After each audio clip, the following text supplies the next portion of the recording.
son is dead. He bought the farm today. He put his O-2 in on 96 highway. He made a rocket pass, then he busted his ass.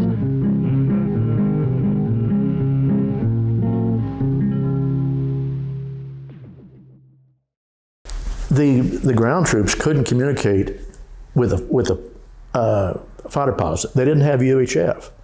The ground forces were using Fox Mike, FM radios. Yep. The helicopter drivers were using VHF. The fighters were using UHF. So the FAC was the clearinghouse to get everybody ability to communicate rather crudely. The leader of a 8 or 10 piece band, but Tailwind, now there was a whole different animal. That's the only one I ever worked with where we had all the services involved with. You had the Army on the ground, Special Forces, the SOG troops, but we had Air Force, we had Navy, we had Marine, Air supporting them. The only thing we didn't have was Coast Guard.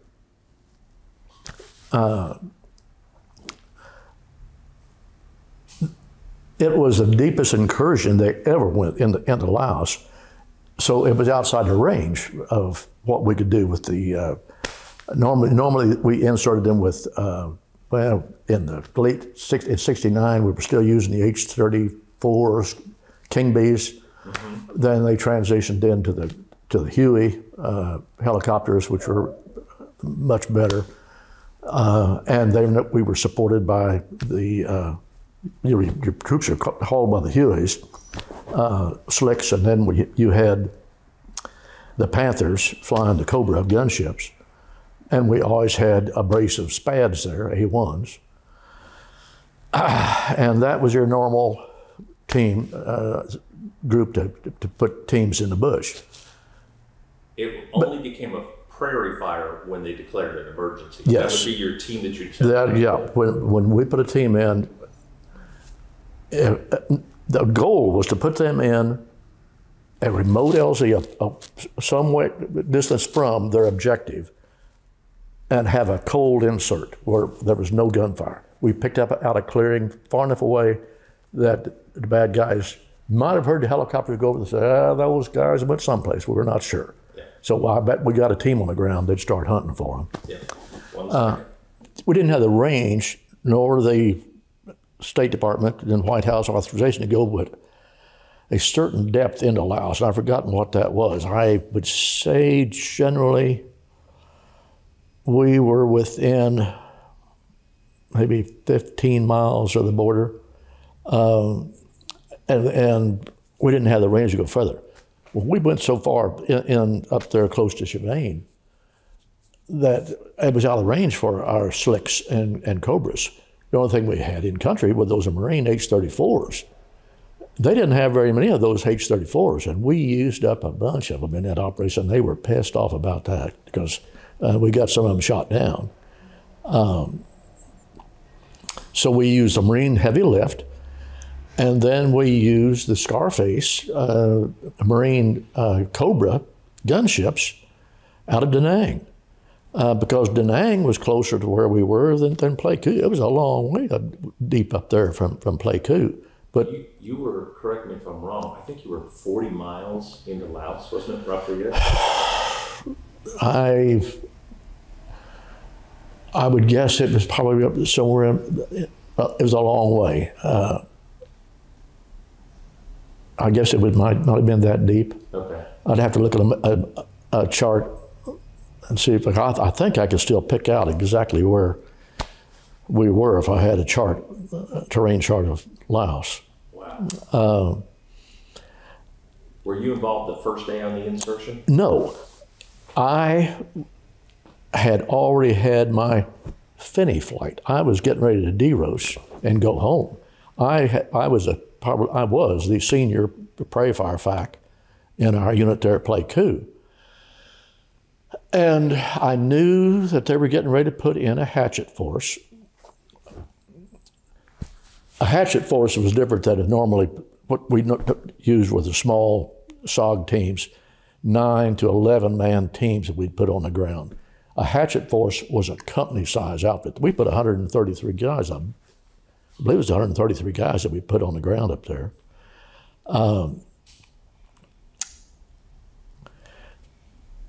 So that was, they had a separate company there at Khartoum. You had the recon company, and then you had the hatchet force company. Gene McCarley was the commander of the hatchet force. I can remember a couple other times, I think 2 other times during my year there, where we put a hatchet force in to the trail area in Laos. Both of them became major, you probably want to estimate that it is, but major clusterfucks, boy. Interesting, they're successful, but when you put a company size in there, you got to have lots of support because the bad guys are going to swarm on them. It's like kicking over an anthill.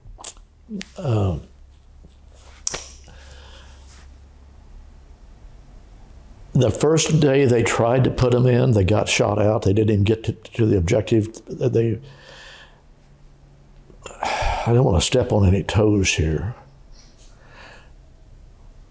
The Marines had not operated in Laos. They were used to operating in Vietnam. Tactics that worked in Vietnam did not work in Laos because you had so much AAA out there and so much heavy guns. They thought that the key altitude in Vietnam was if you were above 1,500 feet AGL, you were safe. That you might get the golden BB, but somebody with an AK-47 or even a 50 cal is probably not going to hit you. They're going to miss. That altitude would get you killed in Laos.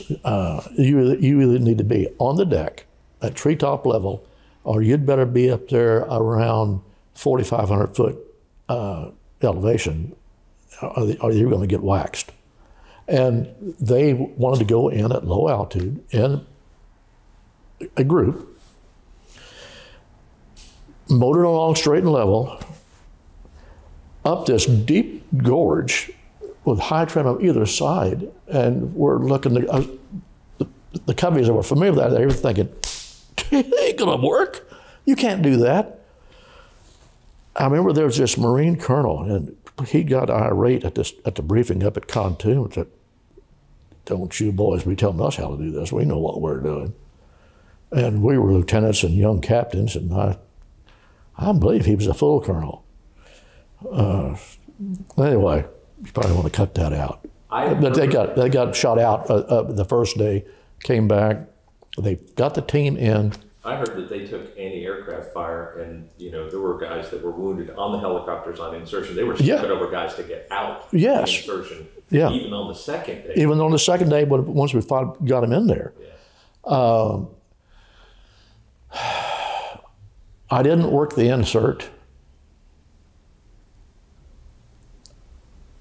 I don't remember who did. Maybe Gary Owens. Do you remember who your cubby rider was when you were working? When this thing came to a head in 1998, after that bullshit came out from April Oliver and Peter Arnett, I got to think about it, and I thought it was probably Durango, who was Lloyd O'Daniels. And there's a long story there, but he was still alive then, and I was trying to figure out, after that broke, how would I ever find Lloyd O'Daniels? And I was sitting there at the counter at the kitchen late one night, and the phone rang, and I picked it up, and he said, "Is this Gary Green?" And I said, "Yeah." And he said, "This is Durango." And he had called me. He worked in Washington, D.C. at the time, and his name had cropped up out of this. It got such notoriety that Ed Eberhart was the Vice Chief of Staff of the Air Force at that time, and he was involved with it, and he and I were contemporaries.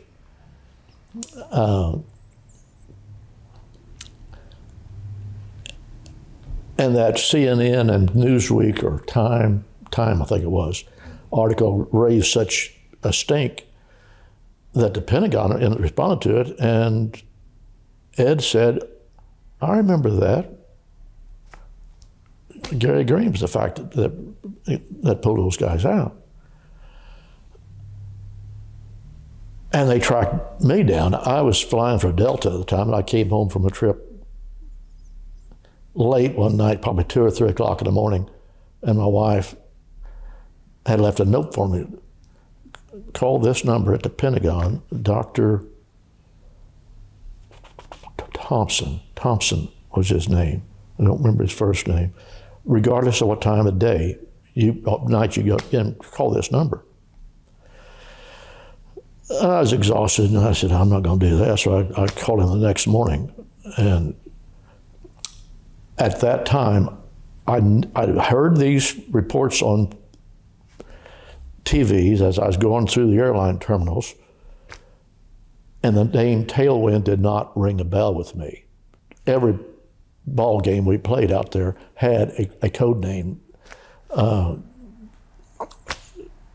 Tailwind just didn't trigger my memory. And the story about them using sarin nerve gas, trying to assassinate deserters, and it was such a preposterous, ludicrous story that I just kind of laughed at it and walked up. I didn't think it was anything that had to do with me. And then Dr. Thompson called and asked me about this, and he described the mission. I said, oh, I do remember that. I do remember Tailwind. That was the last combat flight I had before I came home. And in fact, I had already had my final penny flight, and they were running out of Prairie Fire Facts, and they said, would you work this, I think it was late September, 14th, 13th, 14th, somewhere along in September 70, somewhere along in there. And I was scheduled to out process at Da Nang in just a couple more days. But I said, sure, I'll do that. Sounds like it'd be exciting. I flew an awful lot with Durango, and I thought it was him, but he said no. He was back in the recon company then. He wasn't as a Skyraider. I flew a lot with a guy named Shoebox. That was Carpenter. His last name, his real name was Carpenter.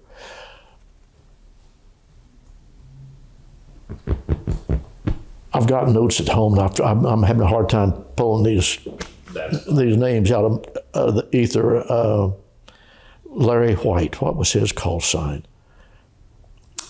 One of those guys, Larry White or Carpenter, was probably who I was flying with.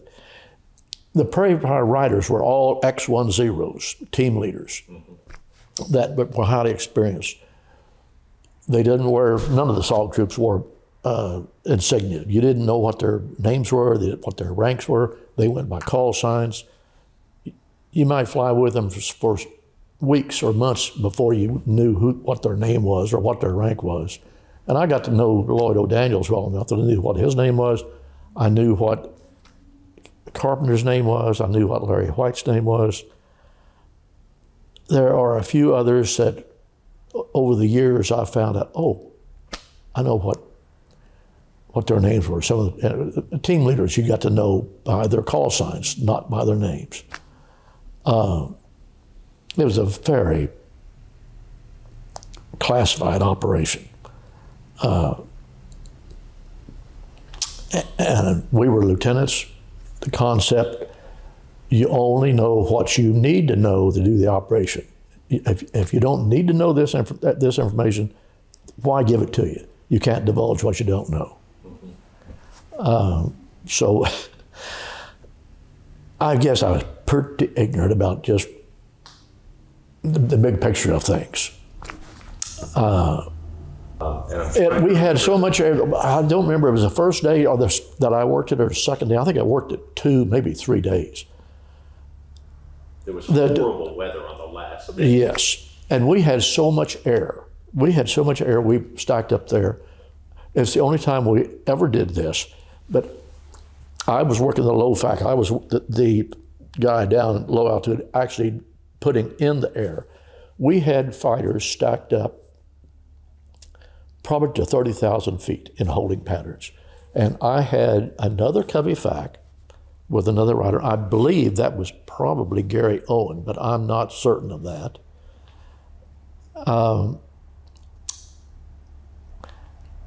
It could have been Larry Meredith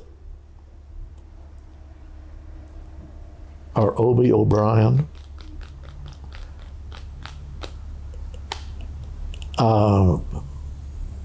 I thought it was Ed Eberhardt, but Ed told me no, it wasn't.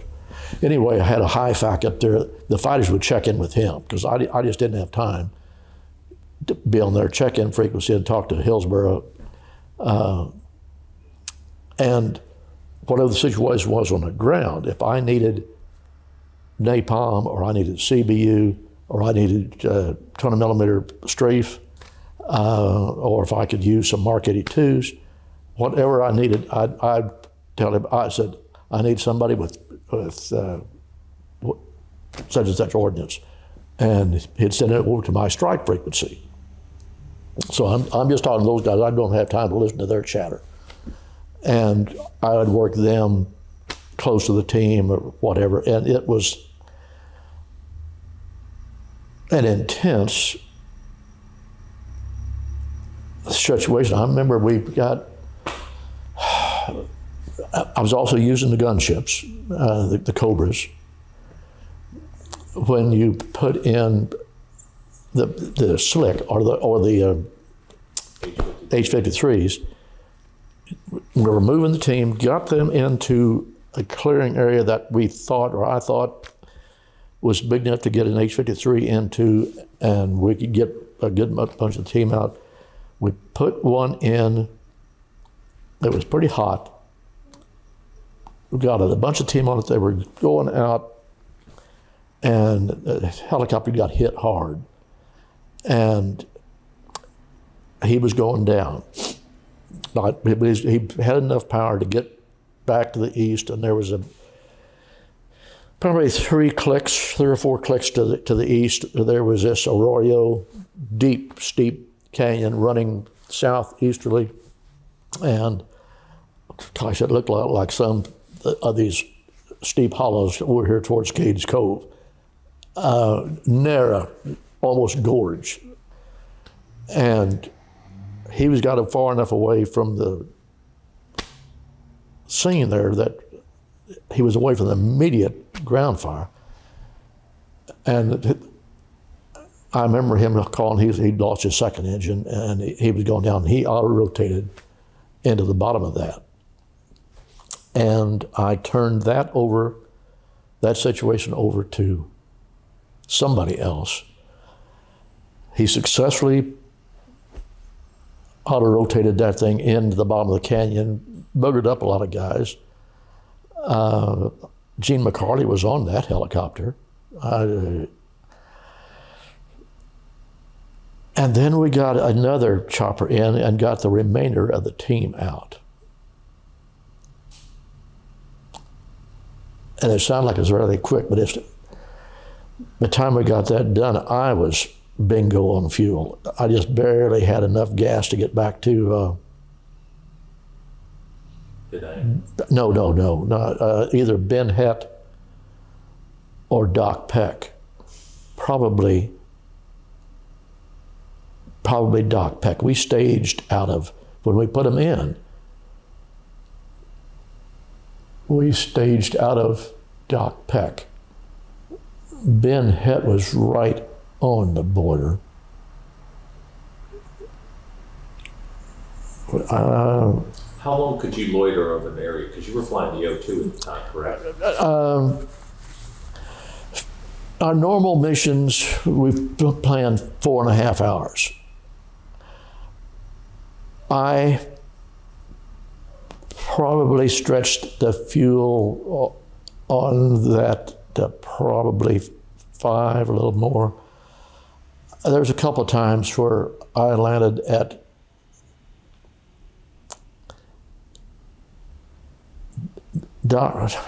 Dak To was where we staged out of. At Ben Het was even closer to the border, because my fuel gauges had been resting on 0 for a while. I thought I was probably going to flame out before I landed, and I did on that one. Just barely had enough gas to get back to Dak To, and I'm not sure. I don't remember if it was Dak To or Ben Het that I landed at to get refueled, but it was pucker time. You don't operate that O-2 at high power. When you're doing a strike like that, you've got to pull back to 90 mile an hour, and you're jigging back and forth. You're using your maneuver to keep yourself from getting hit, not your speed, because there ain't no speed there to use. But I lean it out where your cylinder head temps are running hot, trying to minimize your fuel flow, and you can stretch the fuel out of that old Oscar Deuce to over 5 hours. Since you've gone there, why don't we talk about the Oscar Deuce? And last night on the phone, we were discussing a little bit about its performance and what it was like for you compared to the OV-10? Yeah, the OV-10, and the advantage of the Oscar Deuce over the OV-10. There were trade-offs. Yeah. Let's define what your mission was as a FAC. The FAC was kind of like an Indian scout, but he's also the orchestra leader for this entire endeavor. Everything that hits the ground from a strafe, from a Panther or a Cobra, or a fast mover, the FAC is clearing every shot that's fired. Nobody shoots or drops a bomb unless the FAC says you're cleared in hot. He might clear them in hot, cold, go through dry, because you're not sure just where the friendly guy is on the ground, so you don't want to drop any ordnance so close that you're killing him. You've got to know where that guy is, and you've got to know that fighter can see a ground reference to where he's not going to drop a bomb on the friendlies. When we worked guys, especially with the A1s, really close. 10 or 15 meters was not uncommon at all. 15 meters looked like 50 feet. Somebody laying down 20 millimeter 50 feet from you will get your attention. But you could work those spads on one side of a big tree when the friendly's on the other side of the big tree. You could work them in really close. But they had to have their tit in the ringer really bad before you'd take that risk. Fast movers, even the good ones like F-100s, you don't never take them closer than 100 meters to the friendlies. They just weren't that accurate. And nothing happens unless that FAC as a clearinghouse authorizes it. He's talking to the guys on the ground on Fox Mike. He's talking to the fighters on UHF. He's talking to the helicopter assets on VHF. But it is all one big orchestra, and he's directing who's playing what instrument at what time. On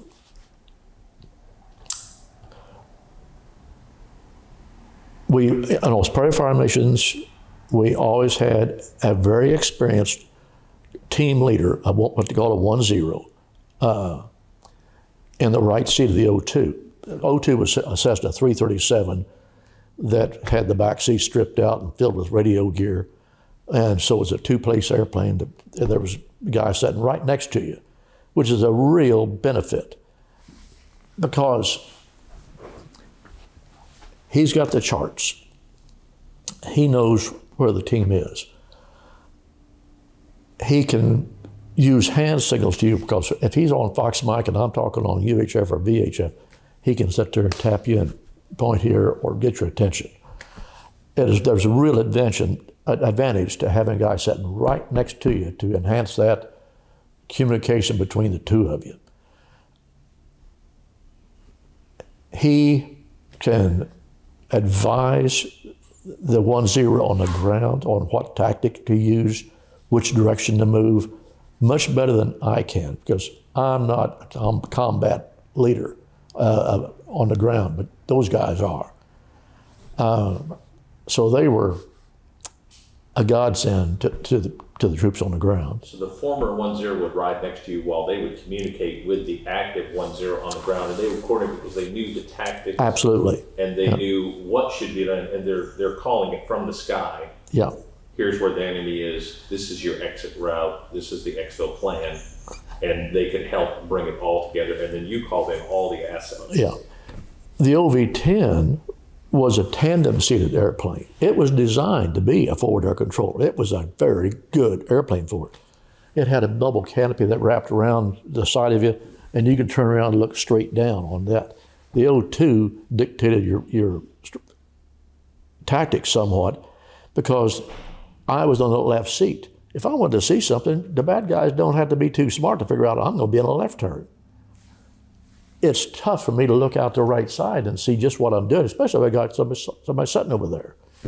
So it dictates my tactics somewhat. I'm probably more prone to turn left than I am right. The OV-10 with that guy in the back seat, he can't point to you on a map and show, here's the ravine you need to go down. Here's where the team is. He can't even pass that damn map from the back seat to the front. You have to do everything over the intercom. That really complicates things. It is a more capable airplane because you can turn both to the right. You can see just as well off that side. And the way that canopy came around and wrapped under, you can look almost straight below you without even banking the airplane. And you can turn right or turn left. It had more power, it had more speed. It also had guns. There was a little pissant M60s in the sponsons, but very, very seldom if ever used those things, because that's just not enough firepower to get into a duel with a gun on the ground.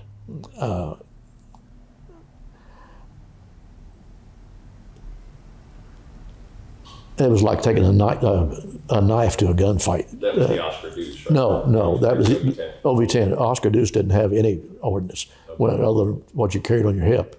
Or I might shoot a M79 grenade launcher out the window. Once in a while, you carried I carried an AR-15, a short model of the M16. But I carried a grenade launcher and a .45. I think that for the most part, they continue to use the O-2.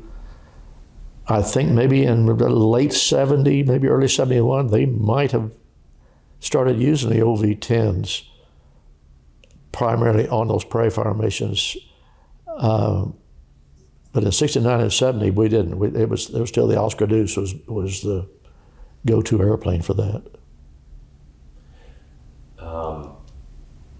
We chatted a little bit about the prairie fire. When one was declared, could you declare what they call a PFE, a prairie fire emergency. We called all those missions where there were prairie fire. It was just a code name for those missions. But if a team got detected and they were starting to draw fire, being chased, the team leader could declare, and they might be being chased without declaring a prairie fire emergency. So they say, we can E&E, we can break contact and evade without declaring a prairie fire emergency, and did that routinely. But when the cheese got binding there, they could say, Mayday, we're declaring a PFE. At that point, the only mission in all of Vietnam that had priority was a SAR effort for somebody shot down over North Vietnam or shot down in Laos.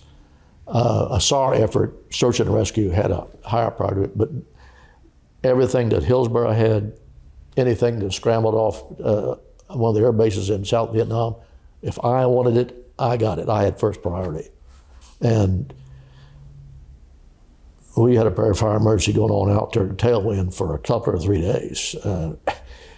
I had A7s, 105s, We used some 100s, but that was almost getting to the max range of the F-100s, going that deep into Laos.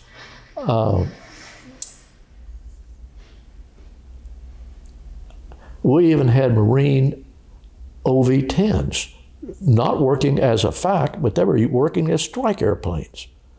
We had every service involved out there except the Coast Guard. I think out of it was over 100 men. I think they only lost 2 or 3. I know every American got out alive. Yes. Every American on there was wounded. Yeah.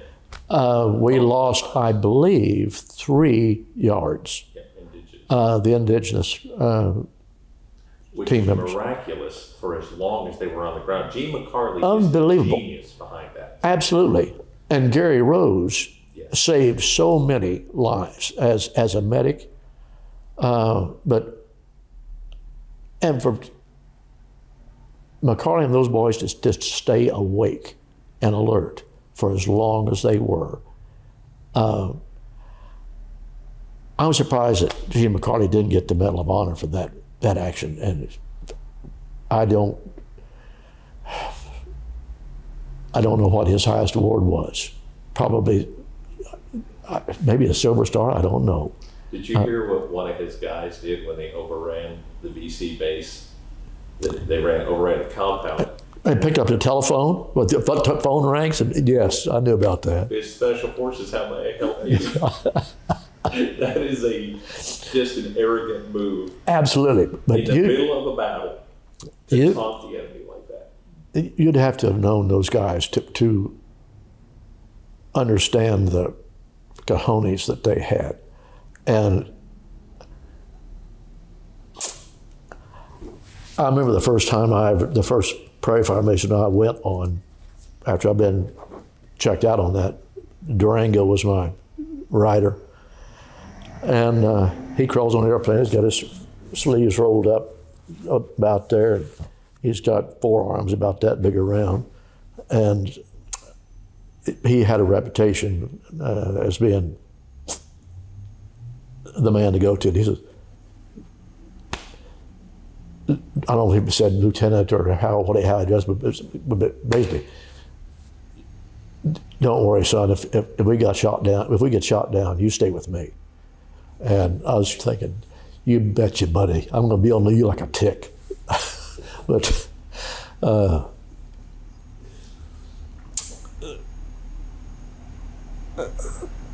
they would fight at buzzsaw and generally win. But I've had so many of those guys be wounded and continued to a mission for a couple of days after they've been shot. A lot of those guys have been hit more than one time. Every one of the Americans, I've forgotten how many we had in the hatchet force that were not indig. Around 30, maybe 33 guys that were there that were Americans. The rest of them were Montagnards. But those are fearsome little fighters too, boy. Now, fearsome fighters. Great morale. The morale of that 5th Special Forces, you didn't have to worry about any dopeheads or druggies in that outfit. Maybe some hard drinkers, but I never knew of anybody that used pot or drugs of any kind in Vietnam. It just didn't happen. It didn't happen in the pilot force. It didn't happen in the troops that we worked with in Laos. It was the elite of the elite. And Special Forces were elite in the Army. SOG troops were the elite of the Special Forces. Now, how about with the... SOG stood for, by the way, Studies and Observation Group. It wasn't Special Operations, it was Studies and Observation Group.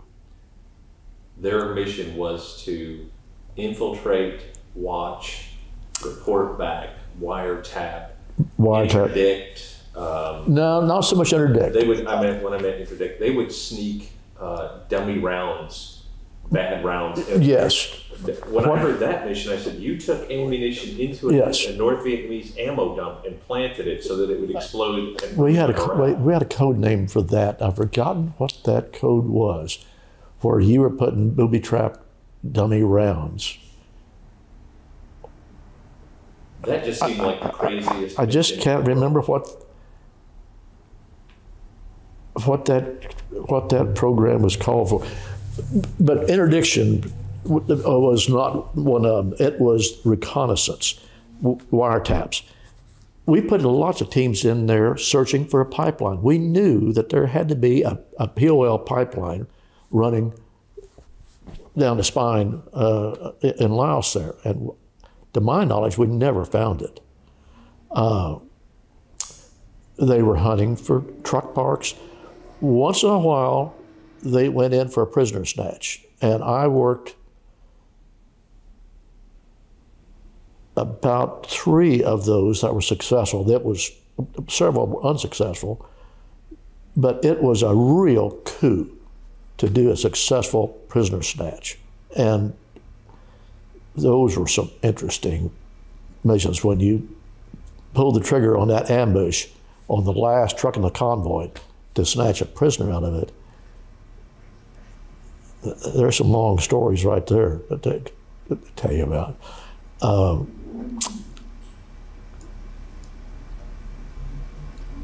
How long did you serve? 12 months. The Air Force tour was 1 year. My DROS was September 28th. I got in country on September 28th. I believe I left country on September 28th, a year later. Your unit that you flew with was? The 20th Tactical Air Support Squadron, 20th TAS. 20th TAS Squadron Headquarters, it was a big squadron, was at Da Nang. We were operating location, I think the number was OL-19, operating location 19 of the 20th TAS. We were at Pleiku, but the squadron headquarters was at Da Nang. The Da Nang Coveys operated in a northern area of Laos that was just north of us. We operated in what we call VR7, the Visual Reconnaissance Area 7 of southern Laos. Our area went all the way down to the Cambodian border, all the way over to the Thai border, and up north as far as Chavain and Chapone. And they were north of that. Was that Steel Tiger? Yes. Barrel Roll was operated out of NKP. Barrel Roll was up in the Plain of Jars, northern Laos. Those guys were nail facts out of NKP. The Da Nang Coveys were 2-level coveys. Their call signs were in the 200 series. Covey 233, 255, whatever. Pleiku coveys were 5-level coveys. We were the 500 series. I was Covey 533 was my call sign.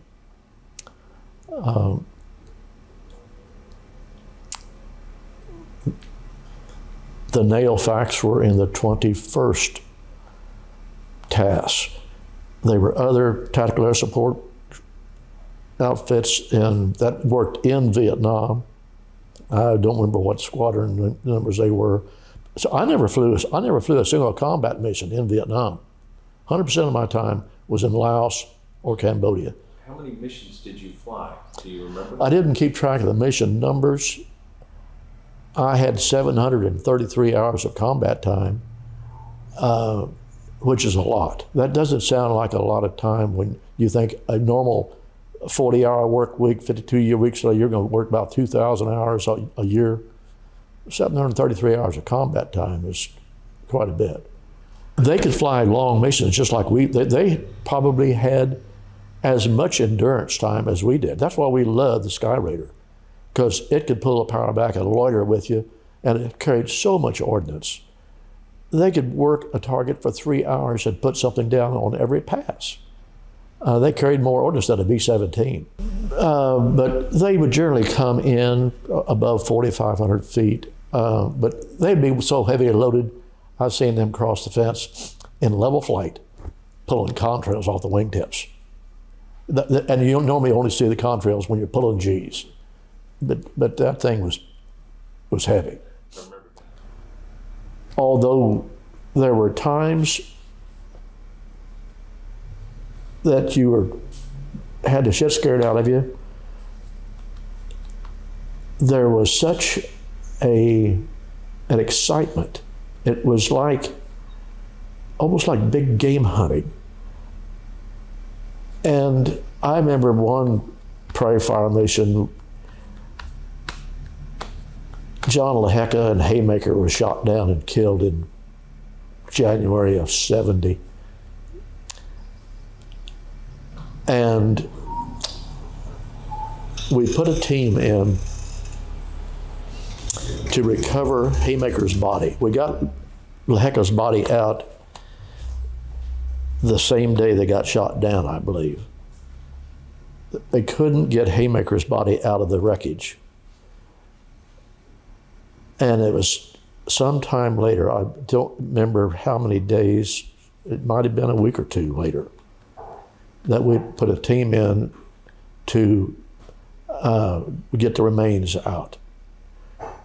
And it ended up being a hot extraction on that. And one of the team members got separated. We pulled everybody out, and they got to counting noses, and there was one guy missing. And it was a yard. It was one of the indigenous. The only guys that, the rest of the guys didn't have radios. They didn't have, the 10 and 11 was the radio operator. They're the ones you communicated with. The rest of the guys either had a mirror, it's up to where they could flash you with a mirror, hit you with a shiny, what we'd call it, or they put out a panel. They would have this plastic reflective international orange day glow pink or orange panel that they could stomp down an area of the elephant grass and lay that thing out, and if you flew over it, you could see it. And they called me, and I was almost out of fuel. They said, we got one guy missing. And I'm pretty sure I was with Durango on that. But I said, we got to go back and look for him. And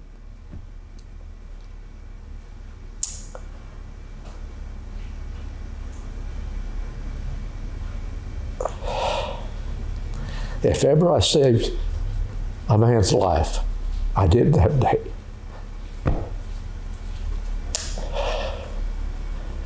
We had to get down on the deck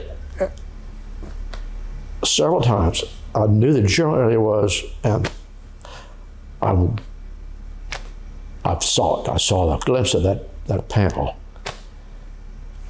and came back around and made sure it was, and I zoomed back up, or zoom in an O-2, 200 feet per minute, ready to climb. Said I found him, and I think we scrambled a couple of helicopters off of Ben Het and a couple of Cobras, and got back out there and picked that boy up. He was a dead man.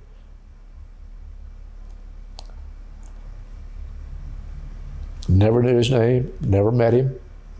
I beat feet back to Docto to get some gas. I don't know who it was, but I know that I saved that man's life.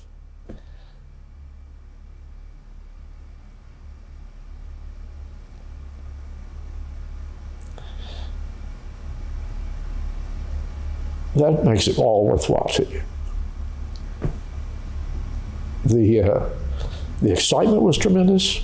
The rewards were tremendous. If you could find that guy today, what would you say to him? Would you give him a hug? Sure. He would say, I don't know what he would say. I hope he survived. When we abandoned those poor bastards, and after we pulled out of Vietnam, the Montagnards were slaughtered. He probably didn't make it. There was a mole. By the time I came home, it was really tough to get a prairie fire team in undetected. They had NVA. They knew almost where every clearing spot was where that was big enough to get a Huey into. And they had guys watching every one of them. But we also had, I think, a mole at the headquarters in 7th Air Force down at Saigon that was telling them they're getting ready to have a prairie fire mission and here's where it's going to go. Because everything had to go through Saigon. we'd plan those missions to put it, you'd be playing a ball game. It was 6 clicks on a side, 36 square kilometers. They would say, we want you to put Big Hook into and play that ball game in this ballpark. And then I am the Covey rider. We'd go out and we would recon that 36 square mile area a day or two in advance, pick out the potential LZs that we thought were big enough to get a helicopter into. And then the day we played the ball game, we would frequently put in 2 different teams. We'd put in a dummy that put a slick into that LZ, come up right back out to make the bad guys think that we dropped the team off on the ground, but really didn't. Or simultaneously put another team in and another LZ that was a real team insert. They didn't know which one the real, or they might think they had 2 teams on the ground, divide their forces and start searching for them. But it was tough. By mid to late 70, I think most of those teams were compromised before they ever left Lac To. There was one that was particularly well thought of. Cowboy, yeah. Did you get to meet him? No. Not that I am certain of. They used to bring that H-34 over and land between our hooch. Well, when I first got there, the Spads had the hooch just up the hill from us. They had the Covey barracks and then they had the Spad hooch. And they'd bring that H-34 and land between our hooches and we'd party. I might have met him, but he was a good pilot. Yep. And fearless. When they would talk about how they would insert, they would try to go in silent. They'd fly into an area and they'd shut down that engine and they would auto-rotate down in trying to be... H-34 could do that. Yeah. H-34 had that radial engine on there and huge mass to that rotors. It would carry that weight down in and they would set the team in, fire it back up and come out, you know. And they did everything they could to try to ensure that team made it in undetected. But as you and I are discussing, the spies that were working that war,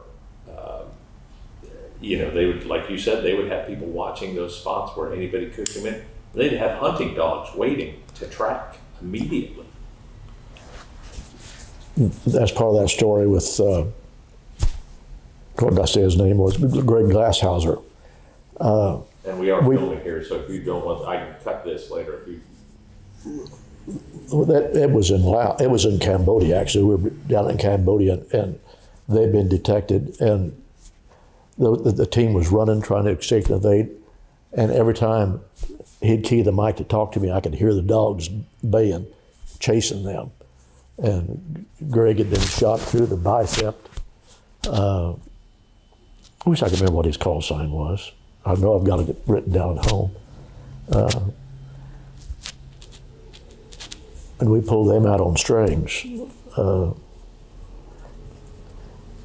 they had a prisoner with them.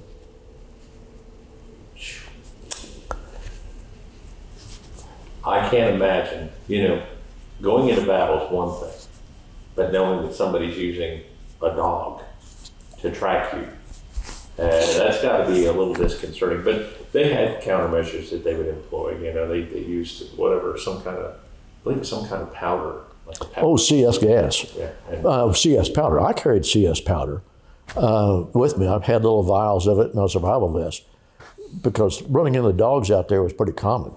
But if you had a hunting dog or a bloodhound following you, spread some of that CS gas, CS powder on your trail behind you. He get a nose full of that, and that old dog won't hunt.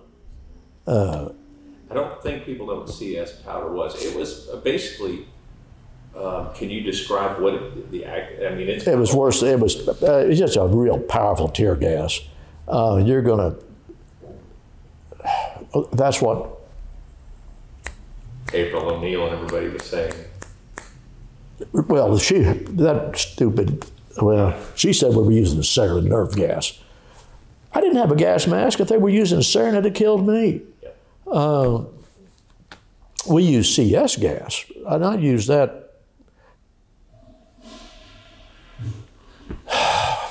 In a year's time, I probably use CS 3 or 4 times. It's all. The atmospheric conditions need to be just right. The terrain need to be just right for it to be effective. But when it was effective, it worked real well. But it'd make everybody. If they didn't have gas masks, you're going to be sneezing, coughing, crying, puking, pissing, and defecating all at the same time. You're going to be incapacitated. It was used to break contract, to put a wall between you and that force. One of the things I remember about Operation Tailwind, I think this must have been the day before the extraction.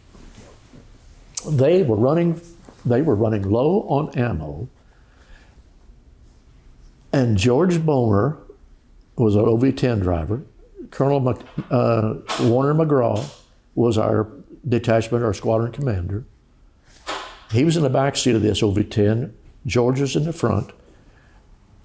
The OV-10 had a compartment behind that rear cockpit that you could take the door off of it, and you could stuff like 8 paratroops in the back of that thing. We put a SOG troop in the back of that, and there were about 3 or 4, you know what an A3 bag is? That's a big duffel bag full of claymores and gas masks, and I don't remember what else, but a resupply effort. And I knew exactly where Gene and his boys were, and I had an area where we're going to bring them in from the south to the north, across this LZ. Then there was this stream and gulch, and then there's this high ridge over on this side, on the north side of them. And somebody conjured up this scheme at Khartoum, and we had cargo chutes as bundled up, and these airborne guys had it all figured out in their mind that they were going to pop this cargo chute, and it would be like a speed brake when you threw double bags out, and they would drop into the LZ. Great plan. And came in there, and I had Panthers on both sides of them laying down ground fire so they could have a path. Boot those bundles out, and those cargo chutes went up like stepping on a mushroom, just a cloud of dust. They were so full of mold and mildew, and those blibbits go sailing way across where we wanted to be and splatter on that hillside, which was just alive with muzzle flashes. There was ground fire off that thing. And here we just gave them this gift of claymores and gas masks and I don't know what else. But I could see where they landed. Well, now I've got this whole hillside that's just alive with muzzle flashes. So we worked that over. I don't know how many bad guys we killed, but I don't know, and how much ordnance we expended trying to destroy napalm, burning off that hillside. What did the muzzle flash look like to you when you were in the air and you're down and they're in the jungle there? So how would you see that? What would you recognize? Generally, you wouldn't see it. It was from an AK-47 or something of that nature. It doesn't have a very big muzzle flash. It's just like a sparkler going off, just a glance of it. If there's coming out of deep foliage, you might see it.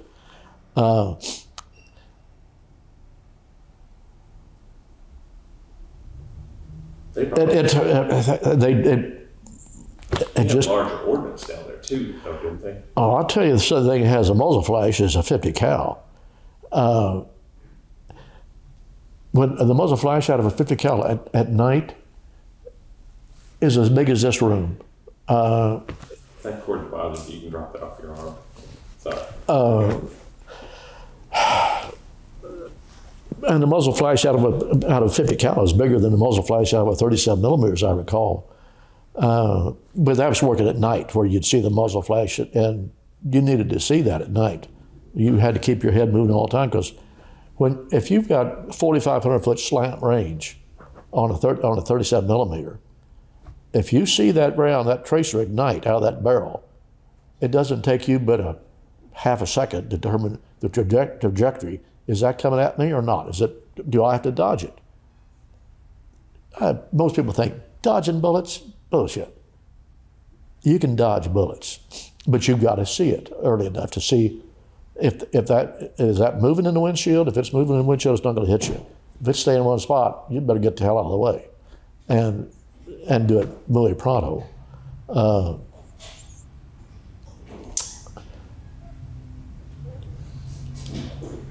That's pretty interesting. My goodness. You can't imagine the first few times you start operating at night on the Ho Chi Minh Trail hunting convoys. As a young lieutenant, the first combat assignment, the first nights you encounter that AAA, and you think, I can remember thinking, holy shit, what have I gotten myself in? There is no way a guy can survive a year of this. I was so damn scared after that first mission, I was shaking like a dog shitting peach seeds. And I come back and I think, geez, I can't believe the light show we saw out there tonight, and how many rounds were fired at us, and I wasn't hit. I don't know how I managed to escape that, but the more you see, the more you get used to it and realize, I can survive this. It can be done. Still, I think it's a lot of luck. I had a faith in God from the time I was a kid, but I do not remember ever getting on my knees and praying. I think I was kind of a dormant or latent Christian. I believe, but I don't ever remember praying that God help me do this, help me survive this, help me get out of this. That came later in life. That came when my wife was dying.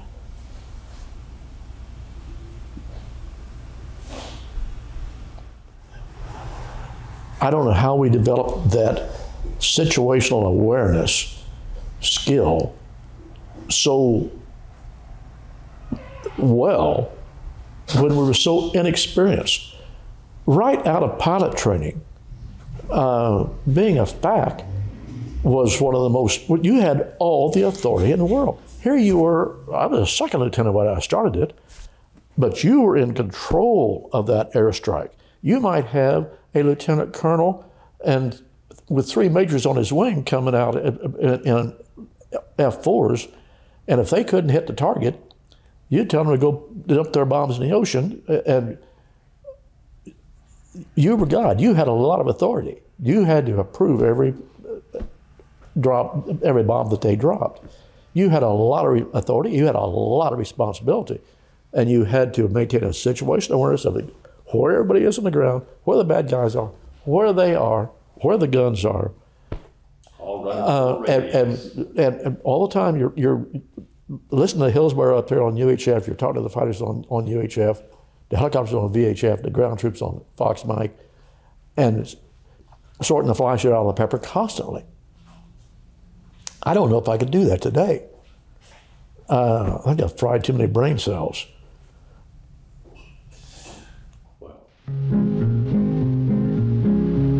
Dear ma'am, your son is dead. He bought the farm today.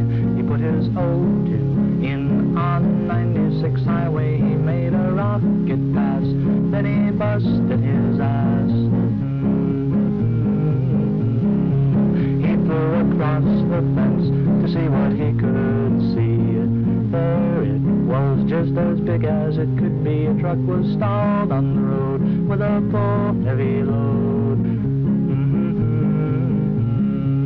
He got right on the horn and gave old George a call. He said, send me some air, man, I've got a truck that's stalled. And George, he said, all right, I'll send you letter flight. For I am the power. Litter flight arrived, 100s 2x2. Low on fuel, their tanker overdue. They asked the factor mark where the truck was parked.